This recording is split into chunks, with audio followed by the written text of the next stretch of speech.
कि फूल का, ये यहाँ फल गलत लिखा हुआ है, फल ये गलत लिखा हुआ है। फूल माने पुष्प, फूल माने पुष्प, पुष्प माने फूल। फूल का कौन सा भाग फल में बदल जाता है? तो बच्चों जो पुष्प होता है, पुष्प में एक भाग अंडाशय होता है। पुष्प में एक भाग, आपने पुष्प ध्यान से देखा होगा, पुष्प का आप प्रैक्टिकल किया होगा, तो पुष्प में बच्चों अंडाशय होता है। ठीक है, तो पुष्प का जो अंडाशय है बच्चों, निषेचन के बाद ये फल में परिवर्तित हो जाता है। बच्चों जो आपका पुष्प होता है, पुष्प में पुंकेसर, ये आदमी वाला भाग होता है जिसको नर बोलते हैं। अब ये भी बच्चे भूल जाते हैं। अच्छा, पू से ही अपन याद रख सकते हैं। हमारी ट्रिक्स क्या है? पू माने पुरुष, तो पुष्प का माने फूल का, फूल माने पुष्प का जो पुरुष भाग है वो पुंकेसर है, तो पुरुष के नाम पे ही ये पुंकेसर बना है। इतना याद नहीं रख सकते आप। अब पूछेंगे आपसे कि पुष्प का स्त्री भाग क्या है, माने मादा भाग क्या है? तो पुष्प का मादा भाग क्या है? स्त्री केसर है, नाम से ही स्पष्ट है, स्त्री केसर। इसके कई पार्ट होते हैं, इसको हम वर्तिका वर्तिकाग्र में भी विभाजित कर सकते हैं। वर्तिका वर्तिकाग्र। पुंकेसर होता है बच्चों, इसमें भी भाग होते हैं। पुंकेसर का सबसे ऊपर का जो भाग होता है उसमें बच्चों पराग कण भरे रहते हैं। जहाँ पराग कण भरे होंगे वो थैला कहलाएगा। थैला को वैज्ञानिक भाषा में कोश कहते हैं। तो पुंकेसर का जो ऊपर का फूला हुआ भाग होता है उसको परागकोश कहते हैं, और परागकोश में पराग कण भरे रहते हैं। ये आपको याद रहना चाहिए, हम आपको बेहतरीन तरीके से समझाते हैं। आपका अगला प्रश्न है, फूल का नर जनन अंग है। यहाँ क्या लिखा है? नर। नर को कहते हैं अपन पुरुष, नर को अपन पुरुष नहीं कहते, इतना आप जानते ही हैं। अब छोटी छोटी बातें बताएंगे तो बहुत टाइम आपका लग जाएगा। फूल का नर भाग है आपका पुंकेसर।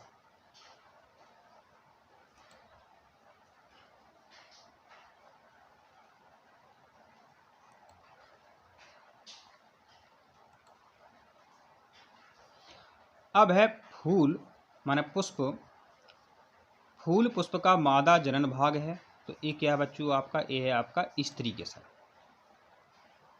फूल का सबसे बाहरी भाग है।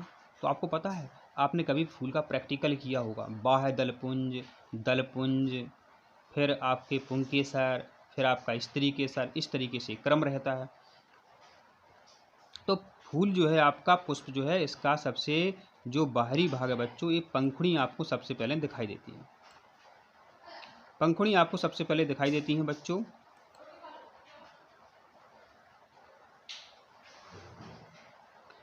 अब आपका प्रश्न है, पुंकेसर के किस भाग में परागकण होते हैं? पुंकेसर पुरुष भाग है, पुष्प का ये नर भाग है, माने पुरुष भाग है।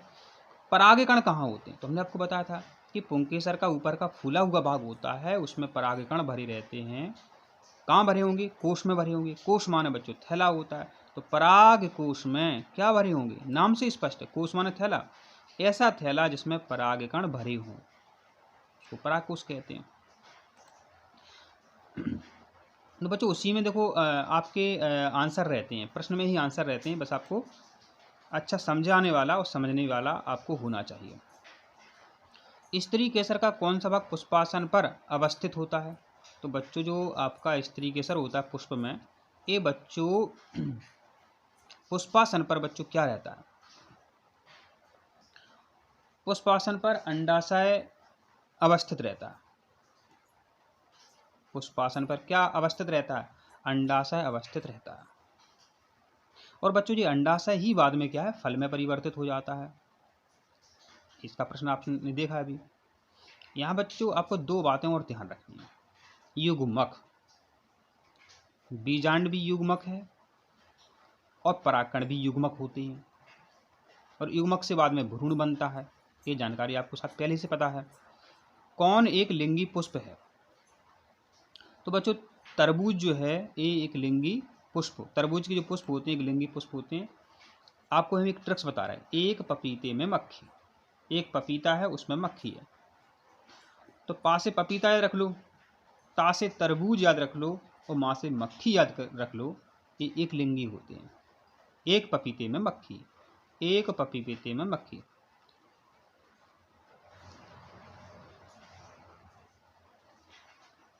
एक से मतलब एक लिंगी पुष्प है, पपीता, तरबूज और मक्खी। अब है निम्न में कौन सा उभयलिंगी पुष्प है?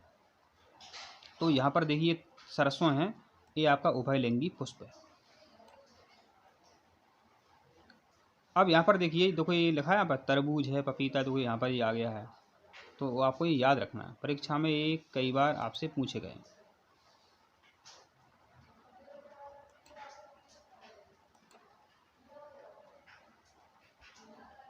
अब ये लिखा है यहाँ पर कि पराग कोश में पाया जाता है। पराग कोश में क्या पाया जाता है? पराग कोश में परागकण पाए जाते हैं, अपन ने अभी समझा था। भ्रूण कहाँ विकसित होते हैं? अभी भी अपन ने समझा था भ्रूण कहाँ विकसित होते हैं। भ्रूण बीजांड में विकसित होते हैं, ये भी अपन ने अभी समझा था। पुष्पी पौधों में लैंगिक जनन किसके द्वारा होता है? जो पुष्पी पौधे होते हैं बच्चों, उसमें जो लैंगिक जनन होता है वो पुष्पों द्वारा होता है, क्योंकि पुष्प में ही पुष्प का जो नर जनन भाग है पुंकेसर और मादा जनन भाग है जो स्त्री केसर, वो होते हैं, वो पुष्प में होते हैं। बच्चों अगर पत्तियों द्वारा नया पौधा बने, तने द्वारा नया पौधा बने, तो उसको अपन बोलते हैं कायिक जनन या अलैंगिक जनन। ये भी आपको यहाँ पर ध्यान रखना बहुत जरूरी है।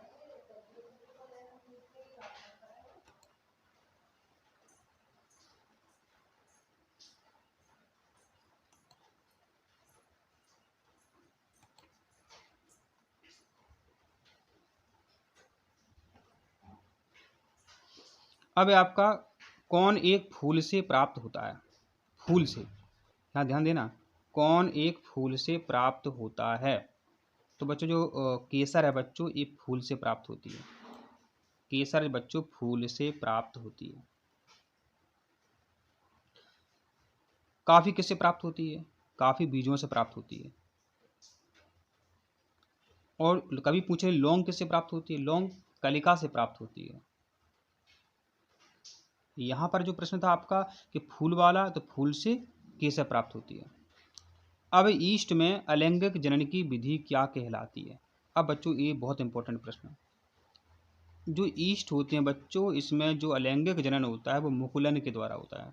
किसके द्वारा होता है? मुकुलन के द्वारा होता है ईस्ट में अलैंगिक जनन। अब बच्चों ऐसा प्रश्न कई बार आता है, ईस्ट है, हाइड्रा है, इसमें अलैंगिक जनन मुकुलन के द्वारा होता है। ये ऐसे कैसे याद रखें? हम बता रहे हैं आपको ट्रिक्स। आपका एक दोस्त है मुकुल, आपने कहा हाय मुकुल कहाँ जा रहे हो? हाय मुकुल कहाँ जा रहे हो? हाय मुकुल कहाँ जा रहे हो? हा से याद रख लेना हाइड्रा, हाय या से याद रख लेना ईस्ट, मुकुल कहाँ जा रहे हो माने मुकुलन द्वारा जनन होता है हाइड्रा और ईस्ट में।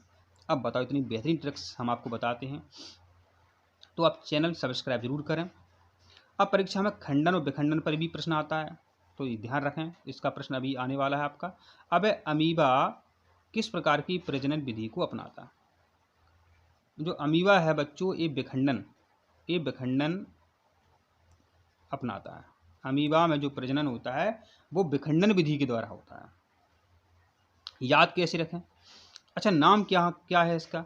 ये देखिए यहाँ पर नाम क्या है, अमीबा।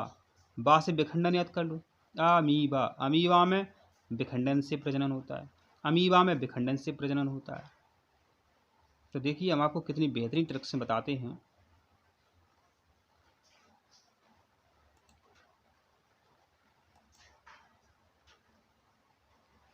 अब है आपका कौन मलेरिया परजीवी है? तो यहाँ पर देखिए जो प्लाज्मोडियम है बच्चों, इससे ही मलेरिया फैलता है और ये परजीवी है, और ये परजीवी है। और जो प्लाज्मोडियम है बच्चों, यह भी जो अपनी प्रजनन की विधि को अपनाता है वो विखंडन प्रजनन विधि को अपनाता है। तो ये भी आपको यहाँ पर रखना। मलेरिया परजीवी है प्लाज्मोडियम, प्लाज्मोडियम अपना जनन करता है विखंडन के द्वारा। अमीबा और प्लाज्मोडियम विखंडन के द्वारा अपने बच्चे उत्पन्न करता है, ये आपको यहाँ पता होना चाहिए। अब प्रश्न है बच्चों, यहाँ पर हम 17 वाला प्रश्न है कि एक कोशिकीय जीव है। अब एक कोशिकीय जीव कौन से होते हैं? अमीबा है आपका, युगलीना है, ऐसे होते हैं कई। तो एक कोशिकीय जीव एक साथ अनेक संतति कोशिकाओं में विभाजित होना क्या कहलाता है? अब देखो यहाँ पर लिखा है अनेक।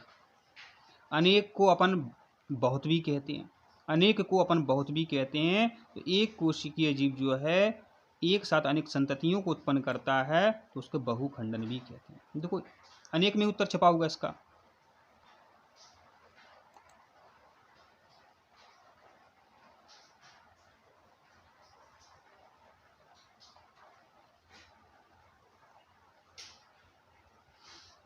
अब है आपका विशेष कार्य हेतु कोशिकाओं के समूह को क्या कहते हैं? तो यहाँ पर ध्यान देना, ये भी देखो कितना सरल प्रश्न है। आपने कई बार याद किया होगा, कोशिकाओं का ऐसा समूह जो एक प्रकार का कार्य करें या विशेष कार्य करें, उन्हें अपन क्या कहते हैं? उन्हें ऊतक कहते हैं, उन्हें अपन टिश्यू कहते हैं, ऊतक कहते हैं। कोशिकाओं का एक प्रकार का समूह बच्चों ऊतक कहलाता है।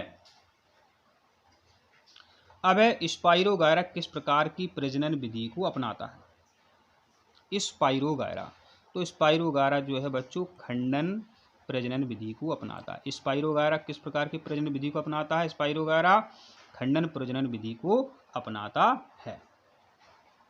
अब पूर्ण रूपेण विभेदित जीवों में अपने कायक भाग से नए जीव के निर्माण में किस प्रकार की प्रजनन विधि है? यहाँ पर समझो, यहाँ लिखा कायक भाग। कायक भाग का मतलब है तने से नया पौधा बन जाए, जड़ से नया पौधा बन जाए, पत्ती से नया पौधा बन जाए, उसको अपन कहते हैं कायक भाग। जड़, तना, पत्ती जो है कायक भाग होती हैं पौधे के। ये आपको यहाँ ध्यान रखना है, इससे हमेशा परीक्षा में प्रश्न बना है। अब यहाँ पर अपन देखते हैं और क्या लिखा था यहाँ पे। पूर्ण रूपेण विभेदित जीवों में अपने कायक भाग से नए जीव के निर्माण में किस प्रकार की प्रजनन विधि है? तो ये जंतुओं के बारे में बात हो रही है। जंतुओं के बारे में बात हो रही है, तो ये आपका कहलाता पुनरुद्ध भवन। ये कहलाता आपका पुनरुद्ध भवन। अगर पौधों की बात होती तो वो कहलाता कायक प्रवर्धन। पौधों के लिए कहलाता कायक प्रवर्धन। अभी इसके आपके प्रश्न आएंगे तब आपका और ये पूरा आपका क्लियर हो जाएगा।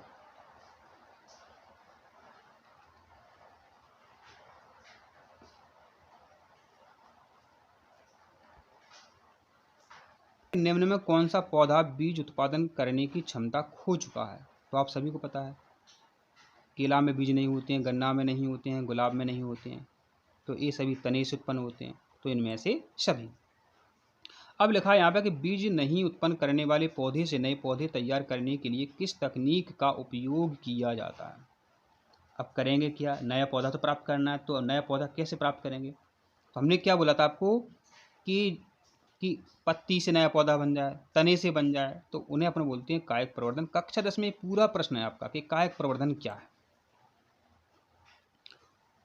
जैसे कि ब्रायोफिल्लम होता है बच्चों, जिसको अपन गांव की भाषा में पत्थर चट्टा भी कहते हैं। गांव की भाषा में अपन क्या कहते हैं? इसको पत्थर चट्टा भी कहते हैं गांव की भाषा में। जिस किसी को पथरी हो जाती है तो उसकी पत्तियां खानी चाहिए, ऐसा हम सुनते रहते हैं। ब्रायोफिल्लम माने पत्थर चट्टा की पत्तियों से जब बच्चों नया पौधा बनता है तो उसको क्या बोलेंगे? हमने बोला पत्तियों से बने नया पौधा, तो क्या बोलेंगे? कायिक प्रवर्धन। जड़ से नया पौधा बने, तना से बने, पत्ती से बने, ये क्या है? ये कायिक प्रवर्धन है। अब प्रश्न है आपका, एक फूल के परागकण एक ही फूल के वर्तिकाग्र में स्थानांतरित होना क्या कहलाता है?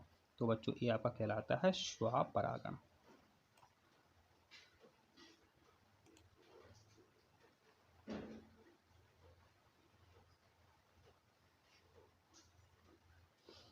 अब आपका क्या है बच्चों, निम्न में कौन परागण में मदद करता है? तो यहाँ पर देखिए, पवन, तितलियाँ और मधुमक्खियाँ, इनमें से सभी जो है पर परागण में मदद करते हैं।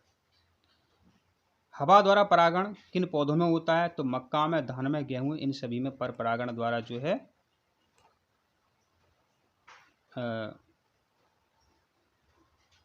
मतलब इतना है प्रश्न आपका ये है कि नए पौधे उत्पन्न होते हैं।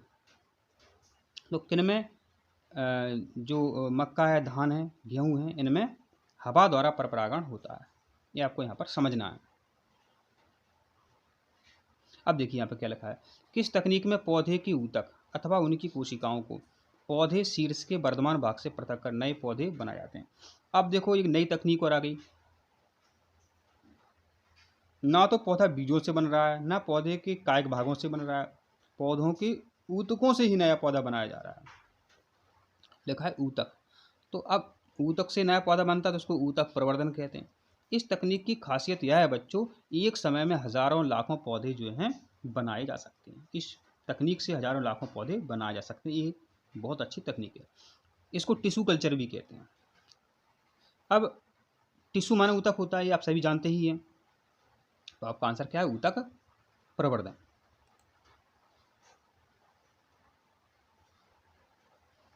अब है राइजोपस के कवक में, राइजोपस के कवक में किस प्रकार का अलैंगिक जनन होता है? तो इसका आंसर क्या आपका, बीजाणु समासंग। इसका आंसर क्या आपका, बीजाणु समासंग। अब है आपका कि अलैंगिक जनन मुकुलन द्वारा होता है। अभी हमने आपको ट्रिक्स बताई थी, हाय मुकुल कहाँ जा रहे हो, हाय माने हाइड्रा, या से ईस्ट।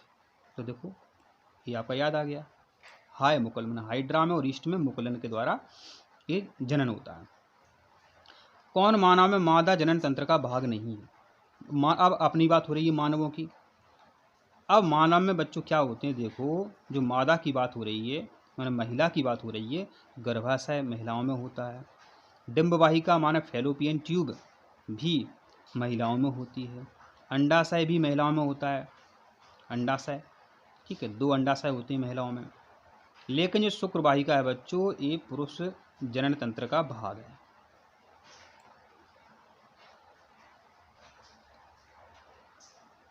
तो आपने इसका उत्तर समझ लिया है। अब है आपका प्रश्न क्या है वो अपन देखते हैं कि नर युग्मक और मादा युग्मक, यहाँ ध्यान देना, चाहे फूलों की बात हो, पुष्पों की बात हो, चाहे मनुष्यों की बात हो, नर युग्मक और मादा युग्मक जब जुड़ते हैं, जब संयोजन करते हैं बच्चों, क्या बनता है? तो बच्चों बनता है युग्मनज। अभी देखो हम याद कराते हैं, युग्मनज। युग्म माना होता है जोड़ा, माने जुड़ना, युग्म माना होता है जोड़ा, जुड़ना। तो जब नर युग्मक मादा युग्मक आपस में जुड़ते हैं तो क्या बनता है, युग्मनज बनता है। जाइगोट बनता है बच्चों, जाइगोट से ही बच्चों बाद में बनता है भ्रूण। ये ध्यान रखना है। मनुष्य की कोशिका में गुणसूत्रों की संख्या कितनी होती है? मनुष्य की जो कोशिकाएं होती हैं, कोशिकाएं बच्चों 23 जोड़े गुणसूत्र पाए जाते हैं।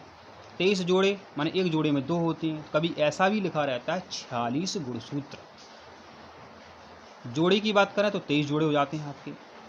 कैलस का निर्माण होता है, कैलस का निर्माण होता है, ये होता है आपका ऊतक संवर्धन। अगर आपने ये प्रश्न याद किया होता तो आपको इसका आंसर आ जाता। जो ऊतक संवर्धन तकनीक है बच्चों, इसमें कैलस बनता है, कैलस का निर्माण होता है इसमें।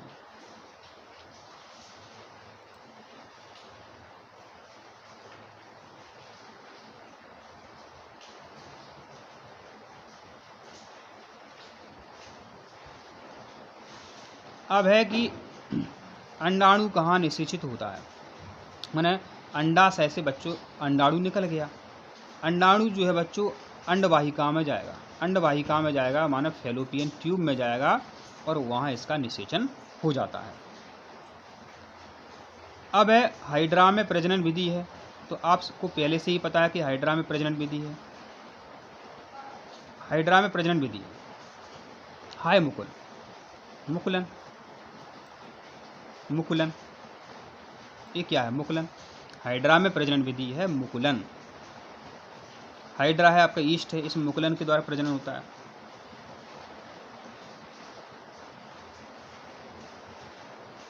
अब प्रश्न है भ्रूण का विकास होता है। जो भ्रूण है बच्चों, इसका कहाँ विकास होता है? जब नर युग्मक मादा युग्मक आपस में मिल जाते हैं बच्चों तो युग्मनज बनता है, युग्मनज से भ्रूण बनता है। अब भ्रूण बच्चों जो फिर गर्भाशय में चला जाता है तो गर्भाशय में इसका विकास होता है।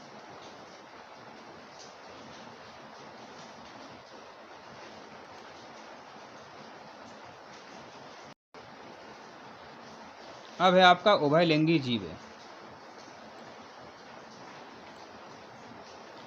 अब यहाँ पर देखिए उभयलिंगी जीव है, उभयलिंगी जीव है बच्चों। तो केंचुआ जो है एक उभयलिंगी जीव होता है। केंचुआ उभयलिंगी जीव होता है। शुक्राणु कहाँ बनते हैं? तो बच्चों शुक्राणु जो हैं बच्चों सबको पता है, शुक्राणु वृषण में बनते हैं। शुक्राणु वृषण में बनते हैं, ये आपको पता है। और टेस्टोस्टेरोन हार्मोन ये कहता है शुक्राणु बनाओ वृषण, ये भी आपको ध्यान रखना है। शुक्राणु कहाँ बनते हैं? वृषण में बनते हैं। और वृषण में शुक्राणु बन गए तो शुक्र वाहिका जो नलिका होती है वो शुक्राणु को ले जाती है। कौन कहता है कि शुक्राणु बनाओ? टेस्टोस्टेरोन हार्मोन कहता है। पौधों में मादा युग्मक कौन कहलाता है? तो शुरू में बताया था कि जो बीजांड होते हैं बच्चों, वो बीजांड जो है पौधों में मादा युग्मक कहलाते हैं।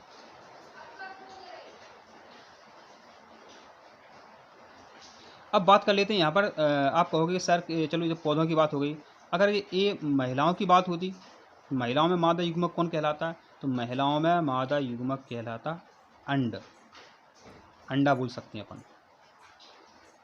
पौधों की बात है इसलिए यहाँ बीजांड सही है। अब आपका नेक्स्ट प्रश्न है,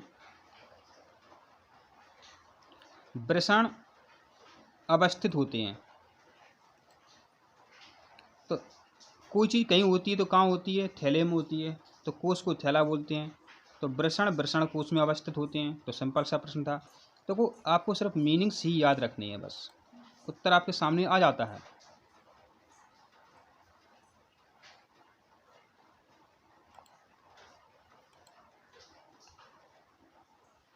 अब निषेचन के बाद युग्मनज क्या बनता है? हमने आपको बताया था जो युग्मनज होता है, जो जायगोट होता है, वो निषेचन के बाद भ्रूण में बदल जाता है।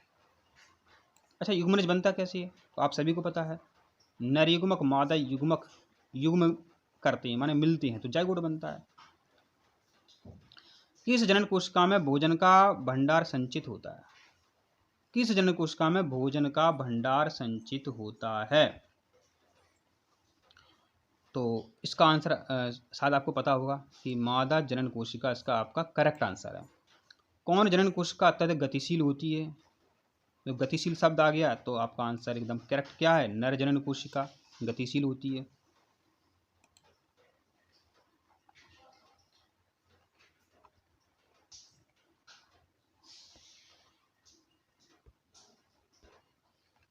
अब आपका शुक्राणु उत्पादन का नियंत्रण किस हार्मोन के द्वारा होता है? इसका आंसर आपको आता है, वैसे लग रहा है। इसका आंसर क्या है? टेस्टोस्टेरोन है। उत्पादित शुक्राणु का मोचन किसके द्वारा होता है? माने शुक्राणु बन गए, अब शुक्राणु बाहर कैसे निकलेंगे? शुक्रवाहिका नलिका के द्वारा बाहर निकलते हैं। ये बहुत इंपॉर्टेंट है। गोनोरिया और सिफिलिस, यहाँ एक रोग है गोनोरिया और एक रोग है सिफिलिस। ये होते हैं बच्चों यौन रोग। गोनोरिया और सिफिलिस जो हैं यौन रोग होते हैं। अब ये रोग जो हैं जीवाणु से होते हैं कि विषाणु से होते हैं? तो बच्चों जो गोनोरिया और सिफिलिस हैं ये यौन रोग होते हैं और वो ये होते हैं जीवाणु से, ये होते हैं जीवाणु से। बच्चों आपको पता है एड्स वायरस से होता है। एड्स रोग जो है बच्चों वायरस से होता है, ये आपको पता है, ये पता है मैम, ये आप जानते हैं अच्छे से, ये पता है हमें कि आपको इसका आंसर पता है। मस्सा तथा HIV जो रोग हैं बच्चों, HIV से एड्स फैलता है, माने एड्स रोग जो है बच्चों ये विषाणु से होता है। एड्स विषाणु से होता है और गोनोरिया सिफिलिस जीवाणु से होता है। और ये जो रोग होता है ये सभी यौन रोग हैं, ये भी यहाँ आपको पता होना चाहिए। तो एड्स विषाणु जनित रोग है। अब गर्भधारण रोकने के लिए कॉपर टी को कहाँ स्थापित किया जाता है? तो इसका आंसर जो है बच्चों गर्भाशय एकदम सही उत्तर है।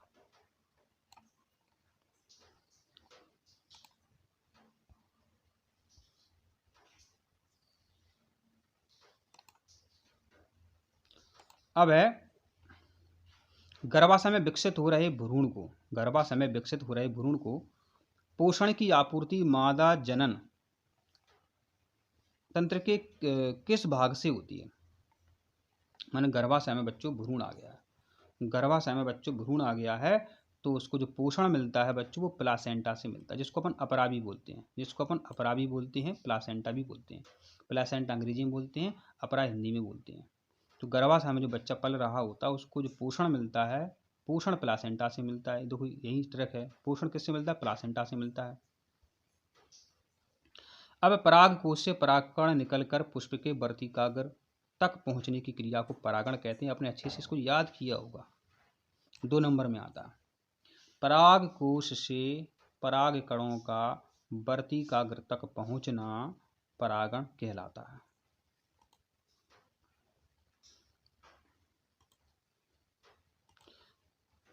तो ये आपने याद कर लिया।